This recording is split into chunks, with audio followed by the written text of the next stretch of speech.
Mary and Frederick from Denmark are on a state visit to Sweden.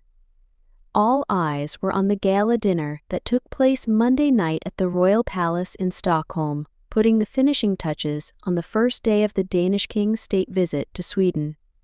Kings Carlos Gustavo and Sylvia of Sweden hosted a banquet for Mary and Frederick of Denmark, the dress code of which was clear long dress, tiaras and jewelry to match.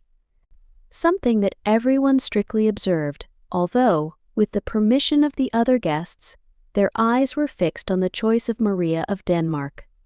After the scandal of Frederick's photo, Mary's every gesture and movement was analyzed with a magnifying glass. The affair led to Margrethe of Denmark's abdication, leaving her son on the throne before the affairs of the Danish crown became dire.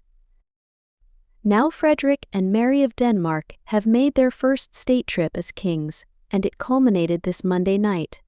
It's time to bring out the heavy artillery. But let's take a look at the protagonist, Mary of Denmark. For this occasion, the queen consort chose the most important jewels of her royal attire, the important or ruby tiara. This gem has a long history, for it came into Mary's hands when she was not yet queen. In fact, she chose it many times during her tenure as princess. So many expected her to choose a different piece of jewelry for her first dinner party as queen. However, this is one of the most significant pieces of jewelry in your jewelry box. There are several reasons why Mary of Denmark was able to choose an important tiara. One is the connection to the Swedish royal family, as it belonged to Ingrid of Sweden when she married the Danish heir. However, there is much more history behind this impressive piece of jewelry before it ended up in Mary's jewelry box after it was gifted by her then fiance, Prince Frederick, who also decided to make an engagement ring to match the same gemstones as the rest of the jewelry to complete the set so that Mary of Denmark could showcase the entire set in her most impressive performances. In addition to the diamond and ruby jewelry accentuating the Swedish Order of Seraphim sash brooch, Mary of Denmark shone. For the occasion, she chose a gold dress by Danish designer Jesper Hovring. It had already been worn at the 2017 New Year's Eve dinner, but now it had been altered, giving it a new look. For this occasion, she kept the gold-colored satin skirt and added lace and transparency on the body, thus getting a stunning holiday outfit.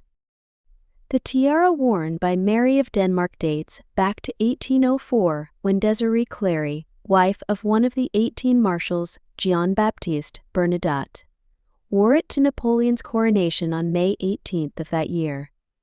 This diamond and ruby ornament was made in an exclusive jewelry store in Paris.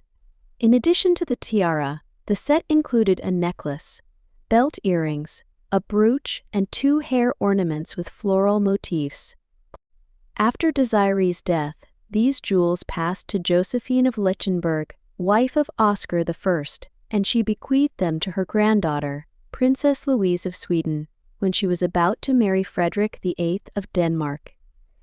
When they were 3 decades old, Queen Louise passed the 2 pins to her daughter-in-law Alexandrine Christiana when she married the future King Ingrid of Mecklenburg-Sweden of Sweden.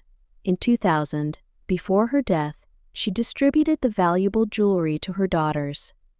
However, she decided that this valuable tiara, along with the rest of her diamond and ruby jewelry, would go to her grandson, Crown Prince Frederick of Denmark.